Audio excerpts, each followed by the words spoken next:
السلام ورحمة الله وبركاته.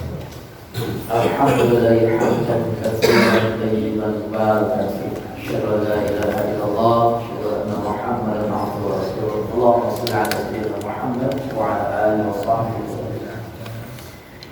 Bapak Ibu jemaah salat subuh yang dirahmati Allah, pagi ini insyaallah kajian subuh kuliah subuh kita akan disampaikan oleh Ustaz Dr.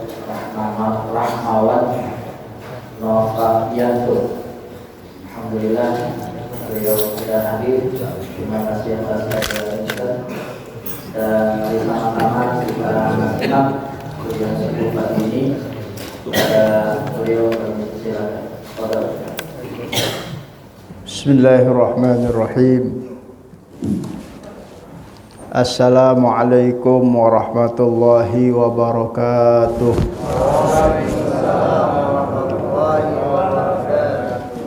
Alhamdulillahi rabbil alamin wa bihi nasta'in ala umurid dunya waddin.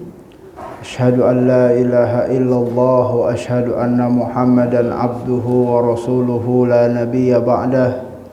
Allahumma salli wa sallim wa barik wa an'im ala habibina wa syafi'ina sayyidina Muhammadin sallallahu alaihi wasallam wa ala alihi wa ashabihi wa man tabi'ahum bi ihsanin ila yaumiddin. Rabbi shrah li sadri wa yassir li amri wa hlul 'uqdah min lisani yafqahu qawli, amma ba'du. Yang kami hormati segenap para orang tua kami, para sesepuh, segenap para asatiz, para guru, segenap pengurus DKM Masjid Al-Furqan, bapak-bapak dan ibu-ibu, keluarga besar jamaah Masjid Al-Furqan, yang mudah-mudahan kita semua senantiasa mendapatkan taufik dan hidayah dari Allah Subhanahu wa taala. Amin ya rabbal alamin.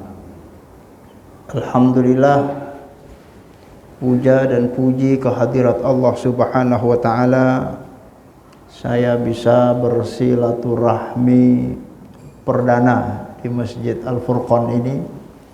Mudah-mudahan pertemuan kita bisa berlanjut sampai dengan kembali kita bertemu di surganya Allah Subhanahu wa taala. Amin ya rabbal alamin.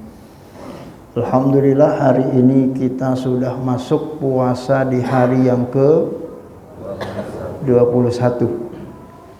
Berarti lebaran tinggal 9 hari lagi. Udah pada beli baju lebaran belum, Pak? Lah, belum beli. Buruan, mumpung lagi banyak diskon itu. Jangan sampai ya orang lagi i'tikaf. Ini kan udah masuk i'tikaf, Pak ya. Ya, jangan sampai hal yang begitu menyibukkan kita semua sehingga kita tidak fokus untuk mengejar malam Lailatul Qadar. Mudah-mudahan kita semua dapat malam Lailatul Qadar. Amin ya rabbal alamin. Udah tahu bocorannya, Pak, Lailatul Qadar tahun ini? Belum? Lah, kok belum? Bocorannya, insya Allah tahun ini Lailatul Qadar jatuh pada malam 21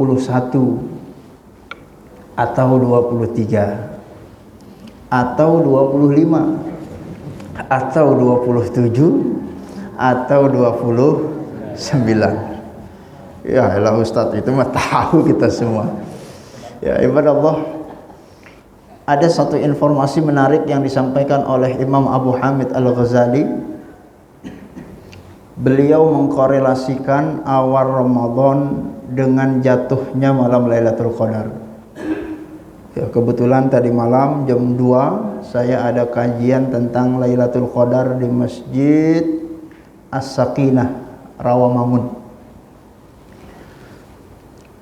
Kalau Ramadannya dimulai hari Kamis, kan kita kemarin puasa hari Kamis, maka insya Allah Lailatul Qadarnya jatuh pada malam 25. Percaya apa enggak ini, Pak? Ya terserah Bapak mau percaya mau enggak, saya mau cuma nyampein aja. Ya oleh karena itu maka mudah-mudahan kita bisa jaga jangan kemana-mana di malam ke-25. Ya, sebab ada ulama namanya Abu Hasan Asy-Syadzili, beliau mengatakan munzu an balagtu sinnar rijal ma fatatni lailatul qadar bihadhil qaidah al-madhkurah. Saya sejak akil balik, sejak remaja, kata beliau, pakai rumusan yang disampaikan oleh Imam Ghazali, enggak pernah kelewat Lailatul Qadar kecuali saya dapat. Oleh karena itu maka mudah-mudahan Allah memberikan kita kekuatan di malam yang ke-25 insya Allah. Tapi untuk jaga-jaga sebaiknya kita jaga semua malam-malam ganjil. Syukur-syukur kita bisa beriktikaf di 10 hari terakhir sesuai dengan sunnah baginda Nabi Muhammad sallallahu alaihi wasallam. Ya kan kalau kita jaga 10 terakhir, mau malam berapa aja kayak insya Allah pasti akan dapat dengan izin Allah Subhanahu wa taala. Baik jamaah sekalian rahimakumullah, ini karena pertemuan perdana, ya saya mohon izin menyampaikan satu tema yang sebenarnya ini rahasia, tema yang akan saya sampaikan nanti di Masjid Al-Mustaqim. Ya kebetulan ini ada jamaah Masjid Al-Mustaqim, pengurus Bapak Haji Hadi Sansoko. Ya mohon izin nanti ya kalau saya jadwal di sana, ya Pak Haji jangan sholat di sana karena materinya sudah saya sampaikan di sini insya Allah taala. Tentang fenomena akhir zaman, banyak di antara saudara kita seiman menjalankan syariat agama tanpa memperhatikan nilai-nilai etika dan budi pekerti luhur. Ya, banyak orang mengatasnamakan menjalankan sunnah Rasul, namun di saat yang sama mengabaikan larangan baginda Rasulullah sallallahu alaihi wasallam. Banyak orang menjalankan perintah Rasulullah tapi di saat yang sama melabrak larangan baginda Rasulullah sallallahu alaihi wasallam. Ya, ini ada sebagian dari fenomena yang terjadi di tengah-tengah masyarakat kita dan tentu ini harus kita luruskan agar jangan sampai keruh suasana ukhuwah Islamiyah di antara kaum muslimin gara-gara digoda oleh setan dengan pemahaman yang keliru seperti itu. Bapak Ibu sekalian rahimakumullah, beberapa contoh yang insya Allah akan kita sebutkan pada kultum subuh pagi hari ini. Mohon izin Pak Ustadz, ini waktunya sampai berapa menit? Hah? Setengah 6. Baik, 15 menit lagi berarti ya. Ya, mohon nanti kalau waktunya sudah sedikit lagi habis, ya kasih kode Pak ya. Ya, kasih kode. Ya biasanya sih ada jemaah yang aminnya agak kenceng gitu ya. Ya padahal ustadznya nggak lagi doa. Ya ini kode. Mudah-mudahan waktunya cukup untuk menyampaikan beberapa contoh kekeliruan di tengah masyarakat kita yang perlu kita luruskan. Bapak Ibu sekalian rahimakumullah, di dalam syariat berwudu misalnya, contoh yang paling sederhana. Tentu kita ketahui bersama bahwa wudu yang sempurna itu merupakan bagian dari sunnah baginda Nabi Muhammad sallallahu alaihi wasallam. Ya bahkan setiap kali kita batal wudu segera wudu. Walaupun kita tidak sedang melaksanakan aktivitas ibadah sholat yang dipersyaratkan berwudu. Kita pengen pergi ke kantor, wudu. Ibu pengen pergi ke pasar, silakan wudu. Yang pengen ke sekolah, ke kampus, silakan wudu. Pengen pergi kemana kita pergi, silakan berwudu. Sehingga tidak ada kehidupan kita kecuali kita dalam keadaan suci agar senantiasa dijaga oleh Allah Subhanahu wa taala. Amin ya rabbal alamin. Ya ini amalan yang dilakukan oleh para salafus saleh, orang-orang soleh, para ulama. Ya yang tentunya ini juga bagian dari merupakan bagian sunnah baginda Rasulullah sallallahu alaihi wasallam. Yang salah satu fungsinya Allah akan hapuskan kita punya dosa-dosa dan Allah akan tingkatkan derajat kita di sisinya insyaallah. Ya dalam satu hadis pernah disampaikan oleh baginda Nabi, awala adullukum ala syai'in ma yamhullahu bihil khataya wa yarfa'u bihid darajat. Satu hari Rasulullah menyampaikan informasi kepada para sahabatnya, wahai para sahabatku semua, maukah aku berikan satu amalan yang kalau kalian lakukan, dosa kalian akan digugurkan dan derajat kalian akan ditinggikan oleh Allah Subhanahu wa taala.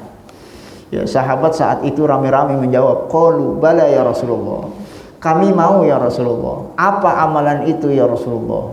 Salah satu di antara amalannya adalah isbaghul wudu' 'alal makarih wa kasratul khuta ilal masajid wa intidharus shalah ba'da shalah fadzalikumur ribat. Engkau wudu secara sempurna walaupun di waktu-waktu yang engkau tidak suka. Engkau sering langkahkan kaki menuju masjid Allah.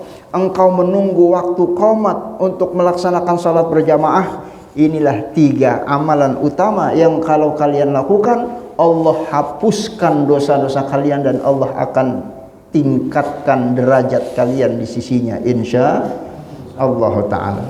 Oleh karena itu maka ibadah Allah, kalau kita mau dihapuskan dosa, ditinggikan derajat oleh Allah, silahkan lakukan 3 tips dari baginda Rasulullah Sallallahu Alaihi Wasallam. Salah satunya adalah wudhu secara sempurna.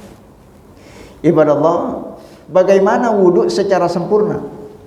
Ya tentu tidak lain dan tidak bukan pada saat kita mampu berwudu sesuai dengan arahan baginda Nabi Muhammad sallallahu alaihi wasallam. Ya dalam bab fikih misalnya kalau kita wudu dianjurkan sebelum kita cuci muka berkumur-kumur. Al-madmadah namanya. Gimana kumur-kumur yang sempurna? Ambil airnya, masukkan ke mulut, ya di madmado yumadmidu itu air digerak-gerakan ke kiri ke kanan ke atas ke bawah, diputer-puter itu air di dalam mulut agar apa? Agar keluar kotoran-kotoran, kuman-kuman yang ada di dalam mulut kita keluar bersamanya dengan keluarnya air wudu. Itu adalah kesunahan yang diajarkan oleh baginda Nabi Muhammad sallallahu alaihi wasallam. Ya, artinya kalau wudu jangan cuma ambil air dimasukin dilepein, ambil air dimasukin dilepein. Itu bukan wudu yang sempurna, tapi harus dilakukan madmadah yang barusan tadi kita sebutkan. Pada saat kita mencuci muka juga begitu. Ambil airnya, cuci mukanya dengan baik.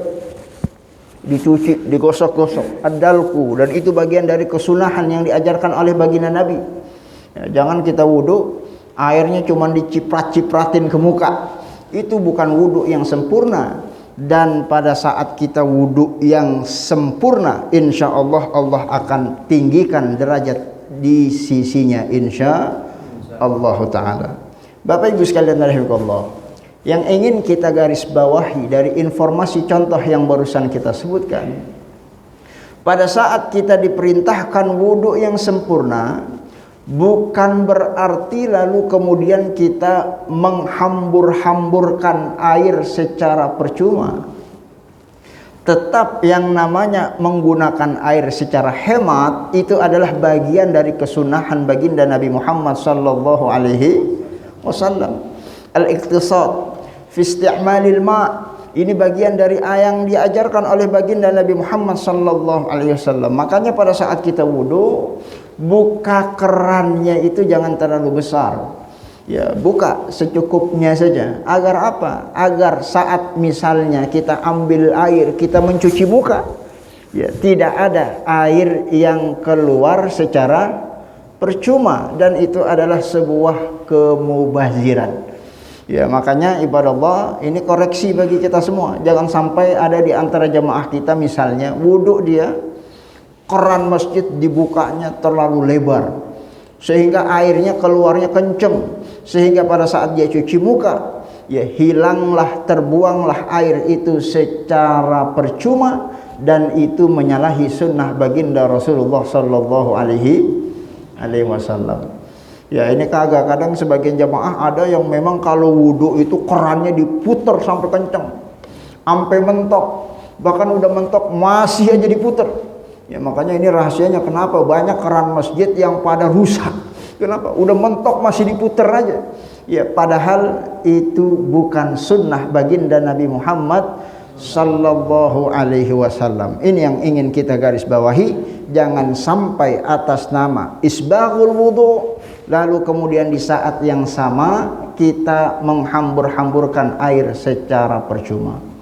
Ibarat Allah, dalam bab wudu juga kita dianjurkan untuk mengulangi wudu kita sebanyak 3 kali, dan itu merupakan sunnah baginda Nabi Muhammad sallallahu alaihi wasallam, dan itu kita ketahui bersama. Makanya Bapak Ibu sekalian, kalau wudu saat kita sudah cuci muka, jangan langsung cuci tangan. Ambil air sekali lagi, cuci muka sekali lagi, diulang. Udah 2 kali kita cuci muka, ambil lagi airnya 1 kali, cuci lagi mukanya sebanyak 3 kali. Ini merupakan bagian dari sunnah baginda Nabi Muhammad sallallahu alaihi wasallam. Bahkan cuci muka itu bukan cuma 3 kali, bahkan cucian-cucian yang lainnya. Tangan yang harus dicuci diulangi sebanyak 3 kali. Kepala yang dibasuh sebanyak 3 kali. Kaki kita kanan dan kiri dicuci sebanyak 3 kali. Ini merupakan sunnah baginda Nabi Muhammad SAW.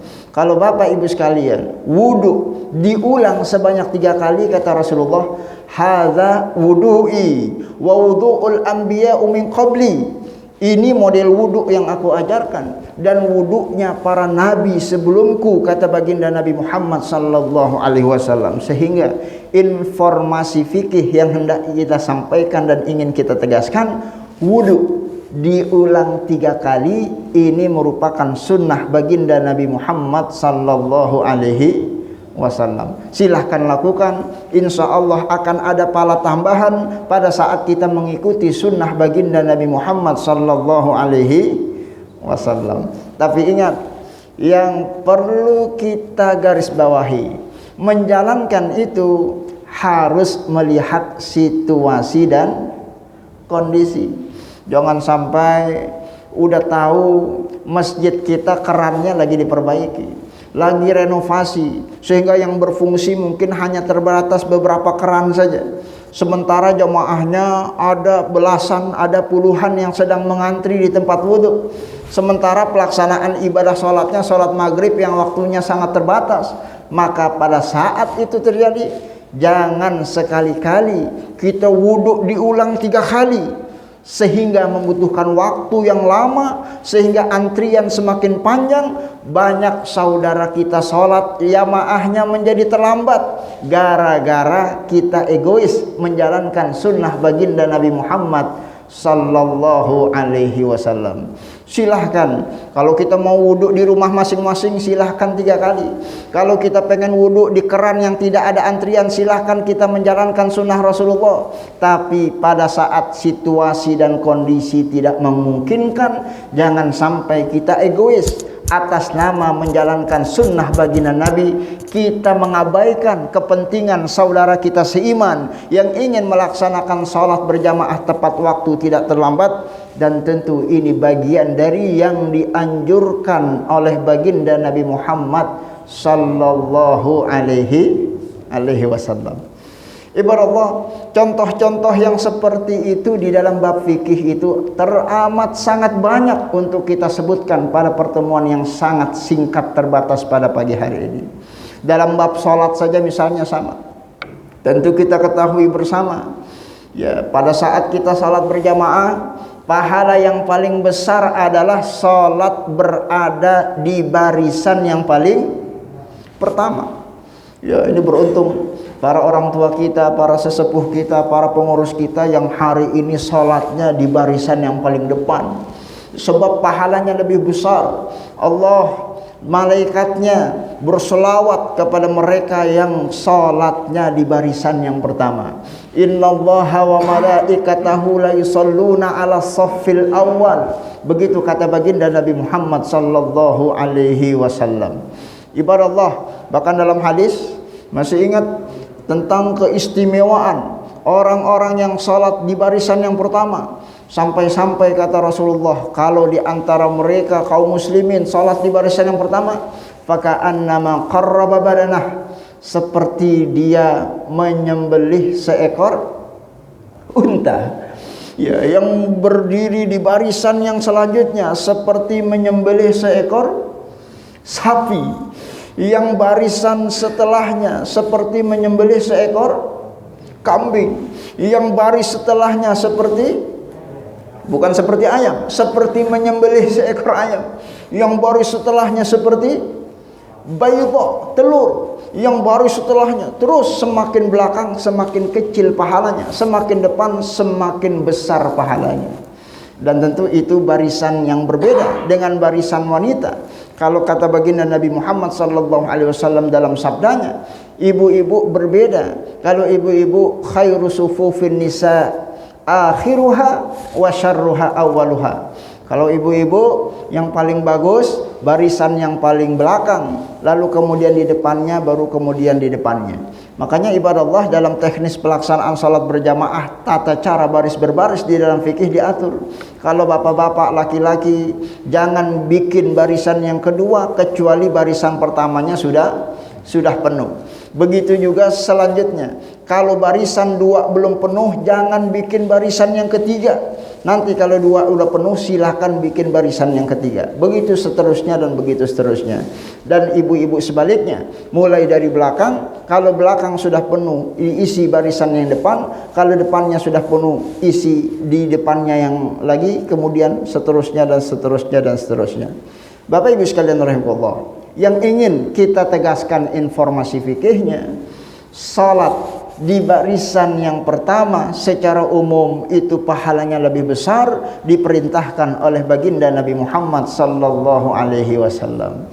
Tapi ibadah Allah yang ingin kita garis bawahi, jangan sampai atas nama mengejar sunnah tersebut kita mengabaikan etika dan tata krama pada saat kita tidak memahami situasi dan kondisi. Udah tahu dia datangnya terlambat, masjid udah penuh, orang udah pada duduk, ada yang lagi baca Quran, ada yang lagi berdoa, ada yang lagi bermunajat, ada yang lagi berzikir. Lalu kemudian kita dari belakang langsung maju ke depan, kita langkahi pundak-pundak saudara kita seiman, sehingga yang lagi baca Quran sampai nengok, yang lagi doa sampai enggak khusyuk. Mereka merasa terganggu, tidak nyaman oleh perlakuan sebagian saudara kita seiman yang egois untuk maju ke depan atas nama menjalankan sunnah Rasulullah SAW. Dia lupa di saat yang sama melangkahi pundak-pundak saudaranya seiman. Yatakhattab riqaban nas, itu adalah sesuatu yang dilarang oleh baginda Nabi Muhammad sallallahu alaihi wasallam. Ini yang kita ingin sampaikan. Silahkan lakukan sunnah Rasulullah, dan itu tentu harus yang kita upayakan, tapi harus melihat situasi dan kondisi. Ya, ibu-ibu juga begitu. Betul, barisan paling belakang paling utama, tapi lihat situasi dan kondisinya.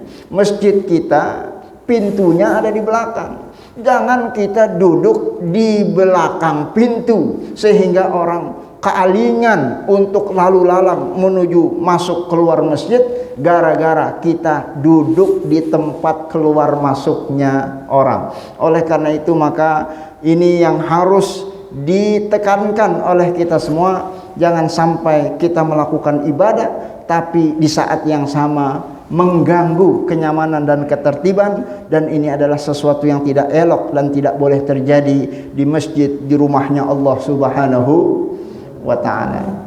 Ya, termasuk ibadah Allah, mohon maaf, terkadang ada sebagian jamaah saking pengennya dia sholat di saf yang pertama, sampai-sampai dari rumah dia bawa sejadah. Yang jadi masalah bukan bawa sejadahnya, yang jadi masalah saat orangnya pulang, sejadahnya nggak ikut pulang, sejadahnya ngetem di saf yang pertama. Ya, dia bikin lapak.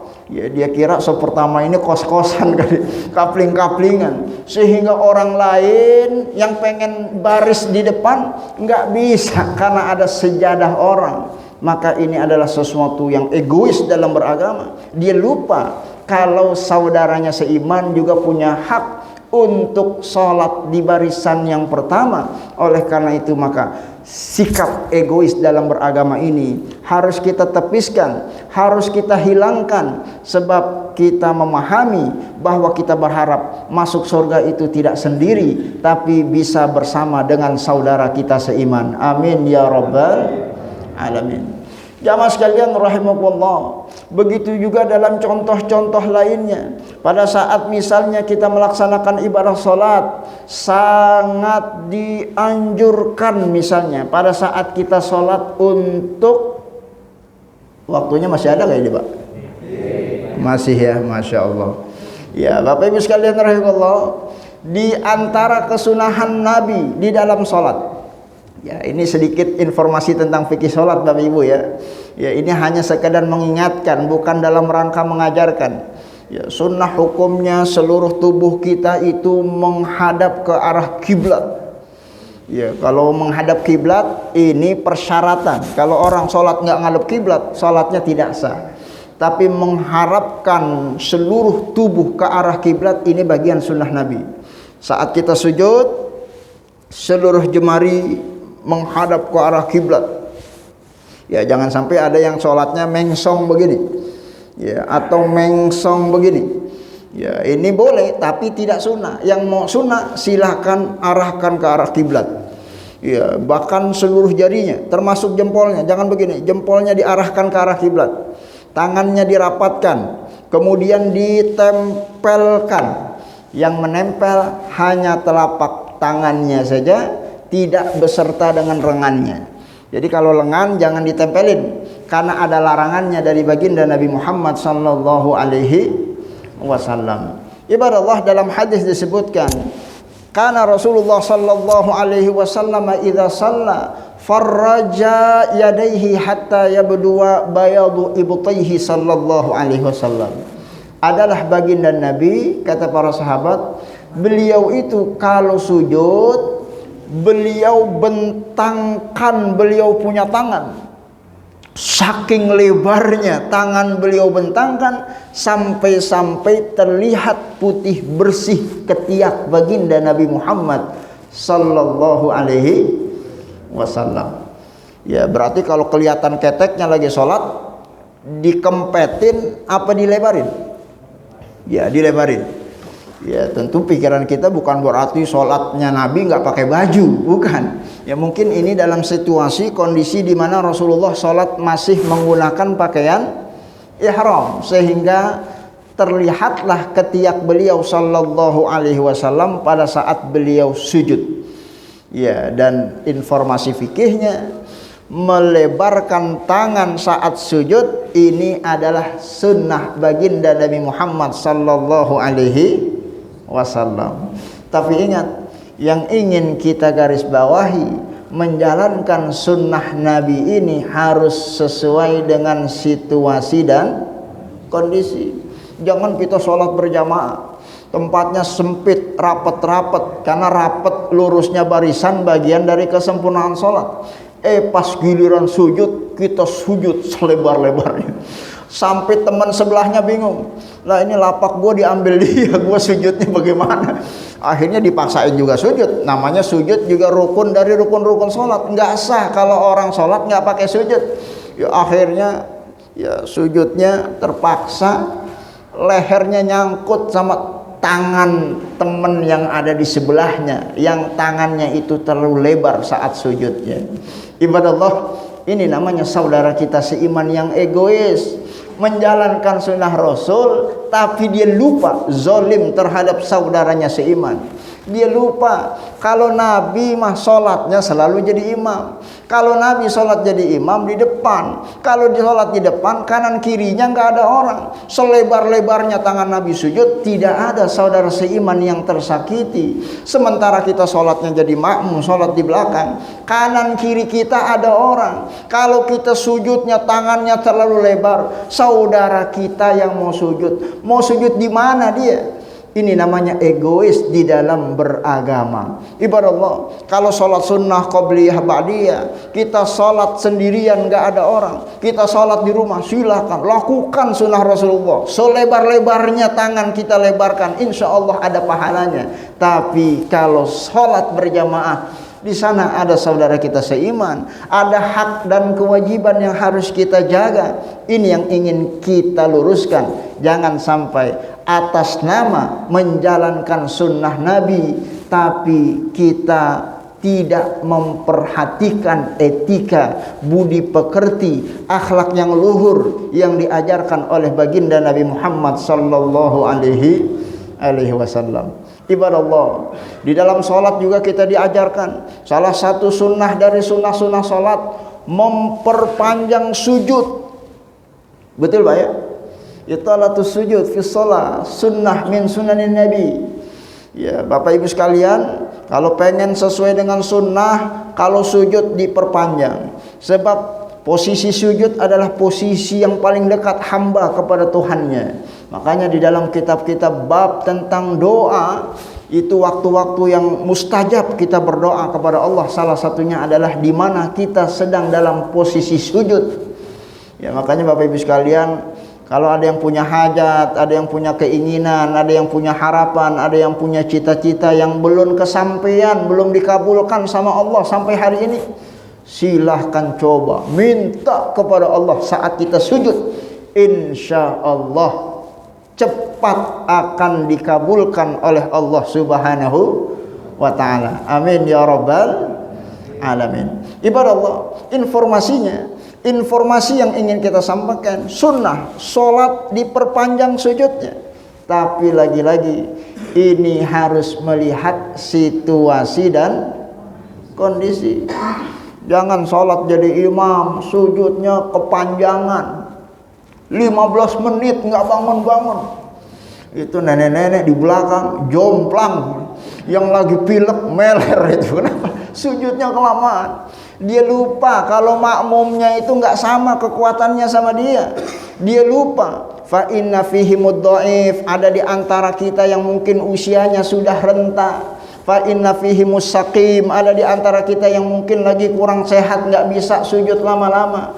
Wa finna minhum zal hajah, ada di antara kita yang mungkin punya keperluan harus nganter anak istrinya, nggak bisa sholat lama-lama. Ya, kalau ada imam yang model seperti itu, namanya imam yang egois. Dia menjalankan sunnah Nabi, tapi di saat yang sama melanggar apa yang dilarang oleh baginda Nabi Muhammad sallallahu alaihi wasallam. Oleh karena itu, walaupun memperpanjang sujud di dalam sholat itu sunnah, tapi jangan sekali-kali lakukan itu pada saat kita sholat berjamaah, baik kita menjadi imam, apalagi saat kita menjadi makmum.